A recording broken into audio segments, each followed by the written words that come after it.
Ал кезек спорт жаңалықтарында онымен спорт шолушысы Жандос Айтбай таныстырады. Жандос, кеш жарық. Биыл ғана еркін күрестен Ризабекке халық болып риза болбек. Ал енді биылғы күресте спортшыларымыздың қарқыны қандай? Сағыныш, көп рахмет. Дәл қазіргі уақытта Жақсылық Үшкемпіров атындағы спорт сарайында күрес нағыз қызған шағы. Өзің айтып отырған Ризабек тағы да жұртты риза қалу үшін дүйсенбі күні Бозкөлемге шығады. Ендеше келіп қолдау көрсетсең болады. Сәттілік тілейміз. Осы және өзге де жаңалықтар спорт жаңалықтар топтамасында.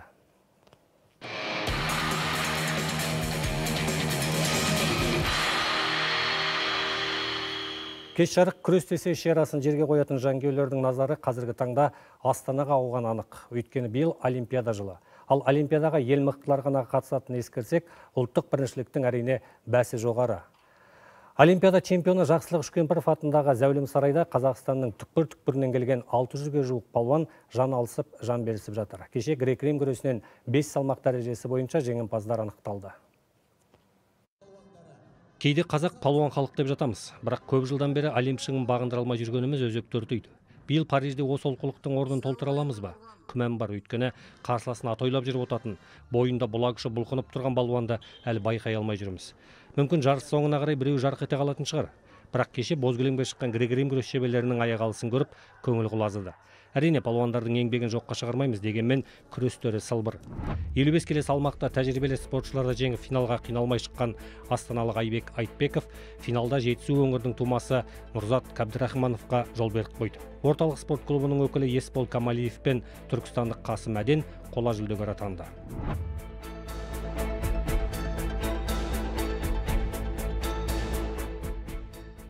63 келі салмақта Ержет Жарылқасынның жолы болды. Ол финалда Диас Әскербайдан басым түсті. 72 келеде Николай Хапко Алматы облысының намысын қорғаған Ерасыл Нұрбосыновтан айласын асырды. 82 келеде Евгений Поливадов пен Альмер Төлебаев әбден айқасты. Бір ұпай артық жинап алған Евгений соңғы минуттарда қарсыласының әдіс жасауына еш мүмкіндік берген жоқ. Тарлас Әшірханов пен Мирас Баршылықов қоланы қанағат тұтты. 97 келеде Олжас Сырлыбай ел чемпион атанды. Бүгін 6 салмақ бойынша жеңімпаздар мен жүлдегерлер белгілі болады. Естеріңізге салайық, ұлттық біріншілікте топ жарған палуандар сәуір айында Қырғызстанда өтетін құрлықтық жарысқа қатысады. Бішкектегі турнирде бірінші-екінші орын алған спортшылар Париж Олимпиадасына жолдама алады. Дәл қазіргі уақытта Қазақстан құрамасының қоржынында 2 жолдама ғана. Оның бірі грек-рим күресінің шебері Нұрсұлтан Тұрсыновтың, ал екіншісі еркін күресте Азамат Дәулетбековтің еншісінде. Ал қазақ күресінен ел ертеңіне баланған жастар Талдықорғанда төселген Бозкөлемде бақ сынайды. Жасөспірімдер мен қыздар арасындағы ел чемпионатында 1500-ге жуық спортшы келіпті. Олар 28 келі салмақ дәрежесі бойынша белдеседі.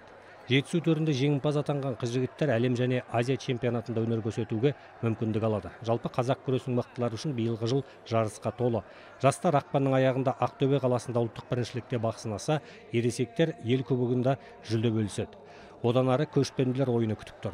Ал жыл қорытындылар тұста ересектер арасында қазақ күресінен республика чемпионаты ұйымдастырылады. Қазір республикамыздың әр облыстарында жоғары деңгейде дамуда қазақ күресіміз. Жылда жақсы палуандар шығып, жақсы өнерлерін көрсетіп келе жатыр. Ұйымдастыру өте жоғары деңгейде, өздеріңіз көріп отырғандай бүкіл палуандарға, жаттықтырушыларға жағдай жасалған. Талдықорғандағы өркен спорт кешенінде баскетболдан жасөспірімдер арасында Қазақстан чемпионаты басталды. 2006-2007 жылы дүниеге келген жастар арасында өтіп жатқан жарыста ел чемпионын анықтаумен қатар ұлттық құрама сапына ойыншылар іріктеледі. Өйткені биыл дәл осы жас ерекшелігіндегі баскетболшылар Азия біріншілігінде бақ сынайды. Жарысқа келсек, Жетісу баскетбол клубы алғашқы ойында Талдықорған командасының қыздарын ірі есеппен ұтты. Жетісу өткен жылы қаңтар айында ел чемпион атанған, алайда чемпиондық атақты жыл аяғына дейін ұстап тұра алмады. Қазір өзіміздің чемпионымызды қайтаруға өз Талдықорған қаламызға қойдық.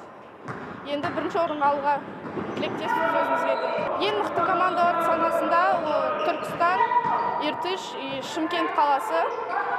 осылар ең мықты, соларды ұтсақ болдық. Францияның Монпелье қаласында теннистен ATP 250 аясындағы халықаралық турнир өтуде. 30 қоры 579 мың еуроны құрайтын дәстүрлі жарыста жерлестеріміз де бар. Бүгін ширек финалда қазақстандық теннисшілер қос Александр Шевченко мен Бублик өзара жартылай финалдық жолдамаға таласады.